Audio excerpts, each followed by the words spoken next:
Un jeune homme tire derrière lui un conteneur à ordures bleues sur roues. Où se dirige-t-il? Une femme, en promenade, pense à sa rencontre, avec sa fille prévue pour la soirée. Voici le chemin où ces deux mondes vont se heurter, et quand cela se produira, ce sera catastrophique et personne ne l'aura vu venir.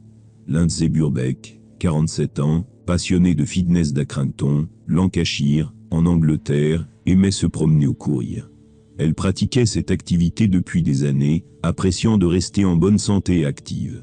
Ainsi, le 12 août 2019, elle sort vers 16 h pour une promenade, avant que sa fille Sarah et son petit ami ne viennent prendre le thé à 18 h.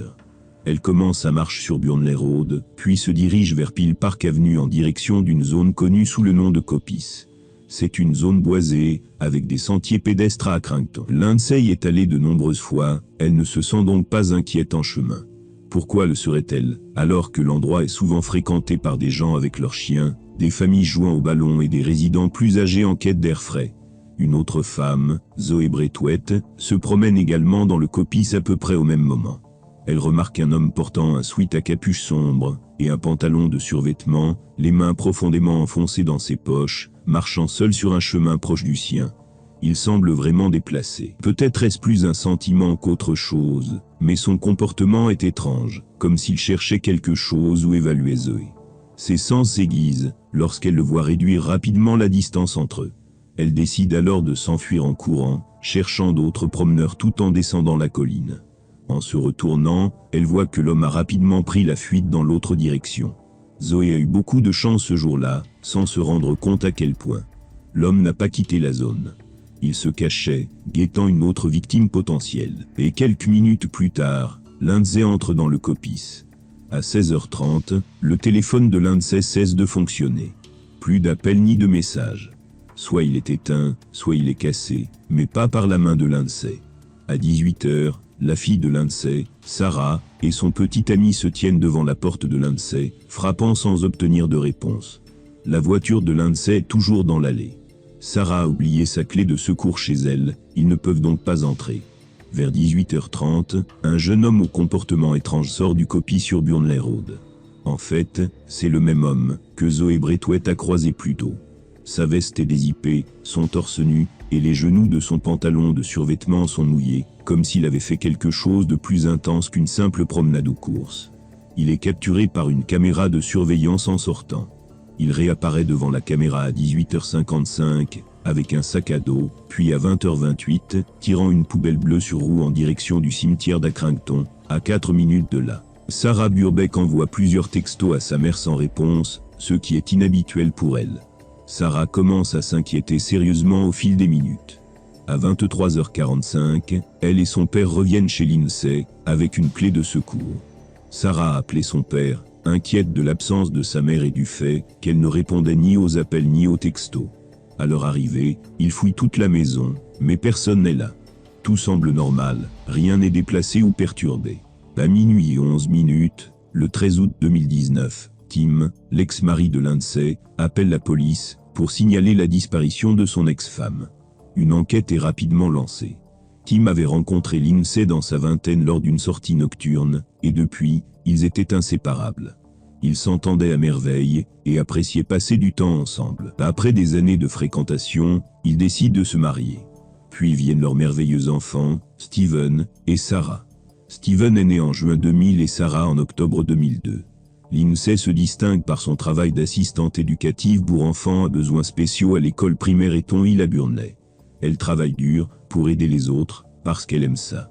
Pour elle, changer la vie de quelqu'un en mieux a une grande importance. Le travail de Lindsay ne pouvait pas être plus gratifiant pour elle. Professionnellement, le travail était satisfaisant, mais sa vie privée était un peu différente d'eux. Les choses avaient commencé à changer dans sa vie conjugale avec Tim. Ils n'étaient plus aussi proches qu'auparavant. Malheureusement, après 20 ans de mariage, ils avaient commencé à s'éloigner l'un de l'autre. Finalement, la discussion du divorce s'est immiscée dans leur mariage et ils se sont séparés. Même si le divorce était inévitable, Tim restait proche de la famille. Lui et Lindsay s'entendaient bien, et Tim était toujours là quand ils avaient besoin de lui. Ils avaient décidé de vivre des vies séparées, mais ils resteraient toujours une famille, et Tim veillerait sur Lindsay chaque fois qu'elle en aurait besoin. C'est ce qu'il faisait le 13 août 2019, lorsque Lindsay a disparu. Des gens de partout sont venus aider à la recherche de Lindsay. Ils se sont réunis dans le COPIS pour organiser les recherches. Cela comprenait l'aide de maîtres chiens avec des chiens pisteurs, le service d'incendie et de secours du Lancashire, et des bénévoles expérimentés en recherche et sauvetage ont ajouté leurs compétences à la recherche de Lindsay.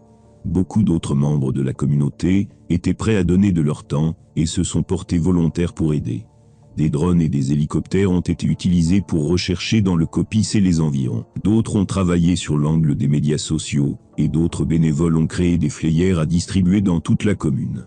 La police a même diffusé les images de vidéosurveillance montrant Lindsay empruntant l'itinéraire qui l'a mené au COPIS le jour fatidique de sa disparition. Le COPIS est une grande zone vallonnée avec de nombreux sentiers, arbres et feuillages.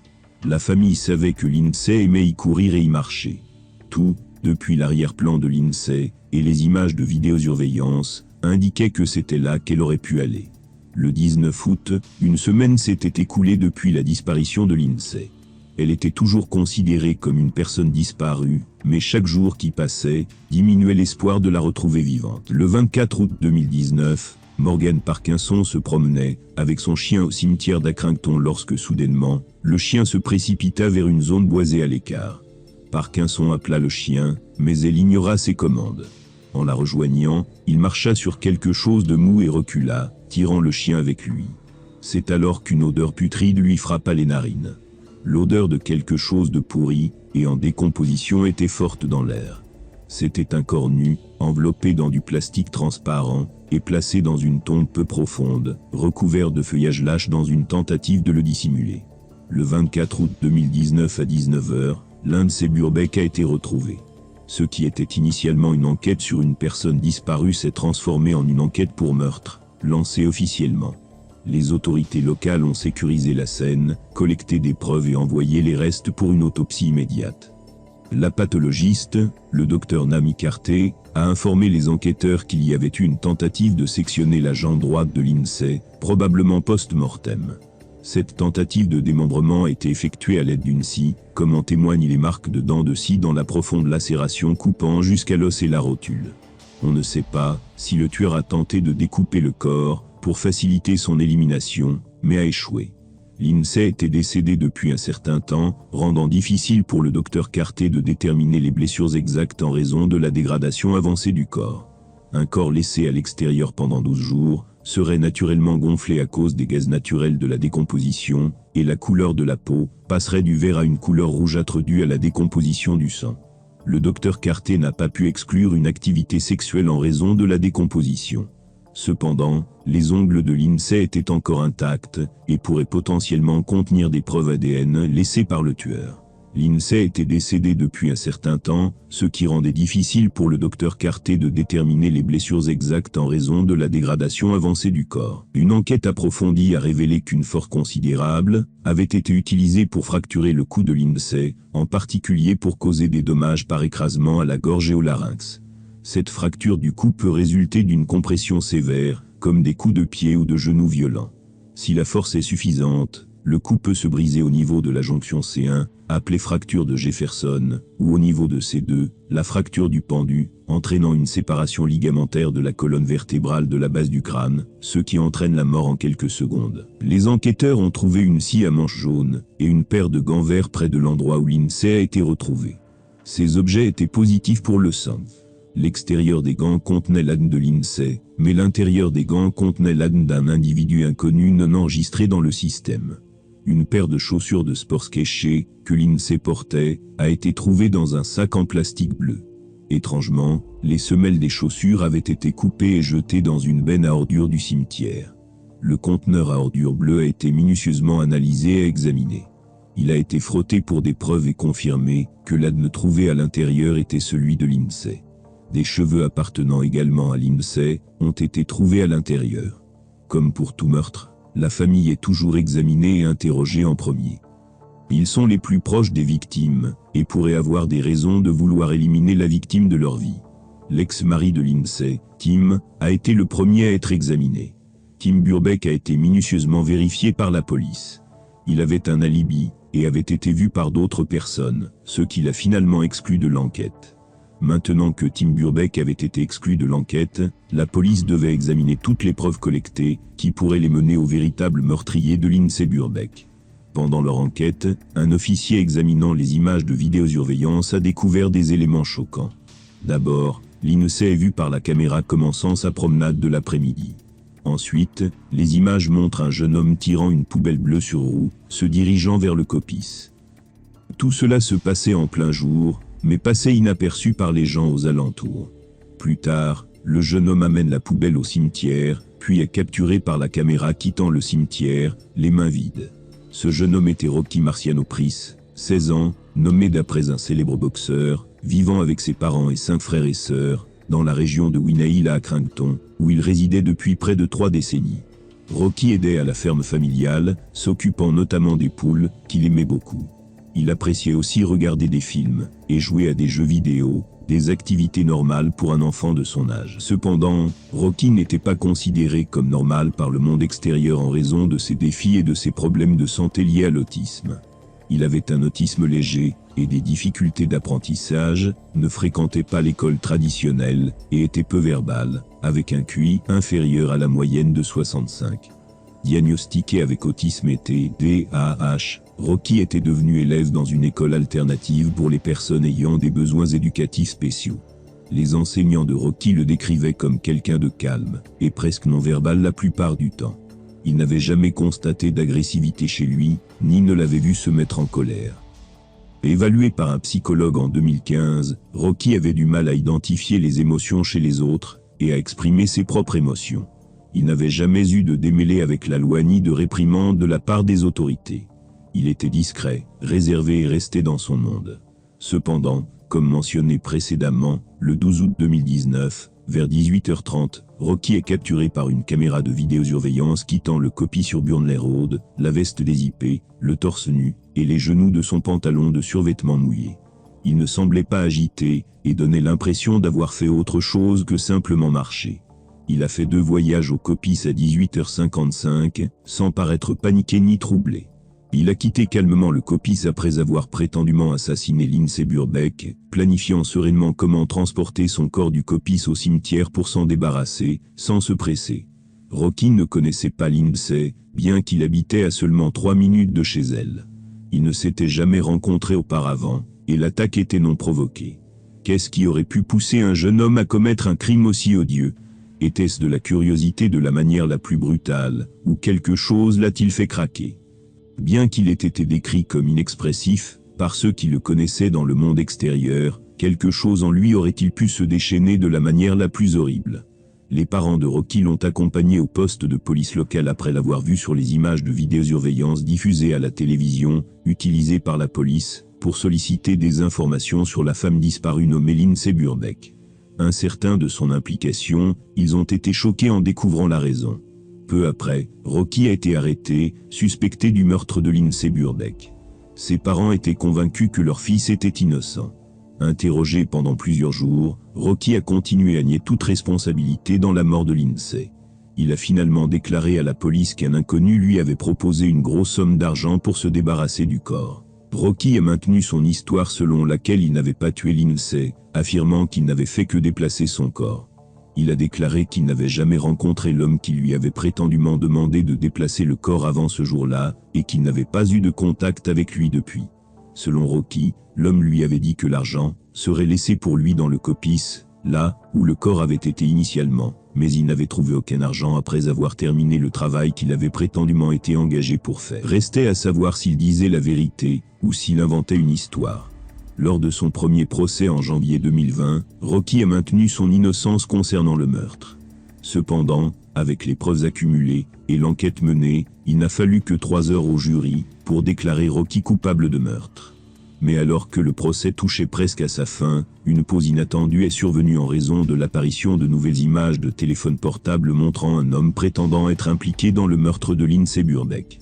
Les avocats de Rocky ont fait valoir que le jeune homme ne pouvait pas bénéficier d'un procès équitable en raison de ces nouvelles informations, et que les images devaient d'abord être examinées avant qu'un verdict puisse être prononcé.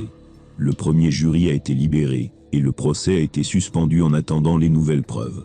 Après une enquête approfondie, Plusieurs enquêteurs ont finalement conclu que les images étaient fausses et que l'homme avait menti. La vidéo n'avait aucun lien avec l'affaire Rocky Price. Un nouveau jury a été sélectionné et le second procès a commencé. Ce procès a duré 8 jours et il a fallu seulement 4 heures au jury pour prendre sa décision sur le verdict. Le verdict final a été le même que lors du premier procès. Rocky a été déclaré coupable de meurtre. Selon la juge Amanda Yip, le trouble mental de Rocky ne pouvait en aucun cas excuser ou expliquer ses actions. Elle était convaincue qu'il savait ce qu'il faisait en tuant Lindsay Burbeck, et qu'il savait que tuer était terriblement mal. Rocky a été condamné à une peine de prison à perpétuité, avec une peine minimale de 16 ans. Après les 16 premières années, Rocky pourrait être libéré, si le comité des libérations conditionnelles juge qu'il ne représente plus un danger pour le public. S'il est libéré, il sera en liberté surveillée, ou en probation pour le reste de sa vie, ce qui, selon certains, est pire que la prison, car bien qu'il puisse vivre dans la communauté, il ne sera jamais vraiment libre. L'inspecteur Tim McDermott de la police du Lancashire, en charge de l'affaire, a déclaré que Lindsay Burbeck avait perdu la vie inutilement, et que l'on ne saurait peut-être jamais pourquoi, car non seulement Rocky a nié l'avoir tué, mais il a également prétendu avoir déplacé le corps pour un homme qu'il ne connaissait pas, un mensonge que le jury a heureusement décelé. La famille de Rocky était catégorique dans son affirmation de son innocence, soutenant qu'il avait été reconnu coupable sur la base de preuves circonstancielles, et que le fait qu'il soit autiste ne signifiait pas qu'il était un meurtrier. Ils insistaient sur le fait qu'ils avaient la mauvaise personne. Sa mère a plaidé dans la salle d'audience, « C'est mon fils, et il est innocent ». Sa famille n'a pas accepté le fait que Rocky a tué Lindsay, croyant à sa version des faits. Concernant l'autisme de Rocky, les enseignants n'avaient jamais eu de problème avec lui. Il n'avait jamais eu de crise, et il n'avait jamais été témoin d'agression de sa part, soulevant des questions sur ce qui aurait pu provoquer un tel changement chez lui. Bien que la mère de Rocky ait été préoccupée par la façon dont il s'adapterait au monde en grandissant, il est difficile de dire si une rage intérieure se développait en lui. Une étude a révélé que 15 à 18% des adultes ayant un autisme et des déficiences intellectuelles manifestaient de l'agressivité. Cependant, cela ne signifie pas que tous les individus avec autisme sont agressifs, ou qu'ils iraient jusqu'à commettre des actes comme ceux pour lesquels Rocky a été reconnu coupable. Rocky Price a commis un acte très grave, et il n'y a pas de retour possible sur cela. Une famille a perdu un être cher à cause d'un meurtre, et la famille de Rocky a perdu un fils à cause d'un choix horrible qu'il a fait, et de la vie innocente qu'il a prise. Aucune peine ne pourra jamais ramener Lindsay. Le vide laissé dans la vie de sa famille ne pourra jamais être comblé. Bien qu'il puisse garder des souvenirs précieux d'elle, la mort est définitive, et la perte tragique de Lindsay n'aurait jamais dû se produire. Quant à savoir si Rocky est coupable, ou s'il a été accusé à tort pour un acte commis par une personne mystérieuse, qui n'a jamais été trouvée, c'est une question qui continue de susciter des débats. Les preuves présentées au tribunal ont mené à sa condamnation, mais les opinions peuvent varier en fonction des perspectives individuelles sur l'affaire. Merci d'avoir suivi cette histoire.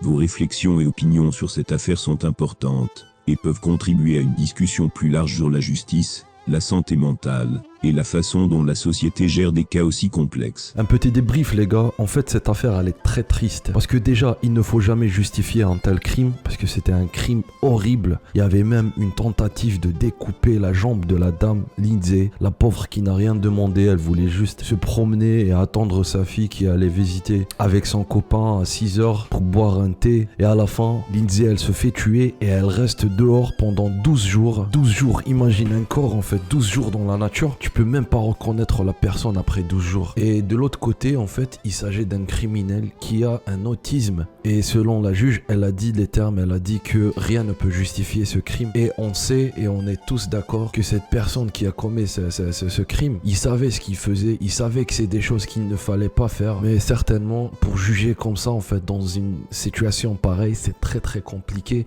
Après, moi, je vais donner un avis un peu subjectif. Moi, perso, je me mets à la place des enfants ou de la famille de Lindsay. Moi, je ne vais jamais pardonner ou tolérer quelqu'un qui va tuer ma mère peu importe sa santé mentale. Il n'y a pas de justification. Même si on va me prouver que le mec là qui a tué ma mère, c'est quelqu'un qui est pas stable dans sa tête, il a des difficultés, il a toutes les pathologies possibles. Mais dans mon cœur, en fait, je vais pas pouvoir accepter ça. Et c'est normal, c'est le cas de toutes les familles. Et même toi, en fait, je te parle à toi. Si il va se passer la même chose pour tes proches, en fait, tu vas te dire la même chose. Et c'est normal, c'est la nature humaine. Et vraiment, c'est une histoire qui m'a marqué. C'est une histoire qui est très très triste. Et là, j'ai une petite question, en fait, à vous poser. Vous voyez, en fait, comment je fais mes histoires? C'est grâce à l'intelligence artificielle. Mais si vous voulez que je le fasse comme ça, avec ma voix, genre c'est moi qui raconte et qui explique et qui parle, dites-moi en commentaire s'il vous plaît, parce que j'ai vraiment besoin de vos avis. Je vous remercie encore une fois et je vous dis à la prochaine vidéo. N'oubliez pas de vous abonner, n'oubliez pas d'activer la cloche, comme ça vous allez recevoir des notifications à chaque fois que je partage une nouvelle histoire qui va vous choquer les gars.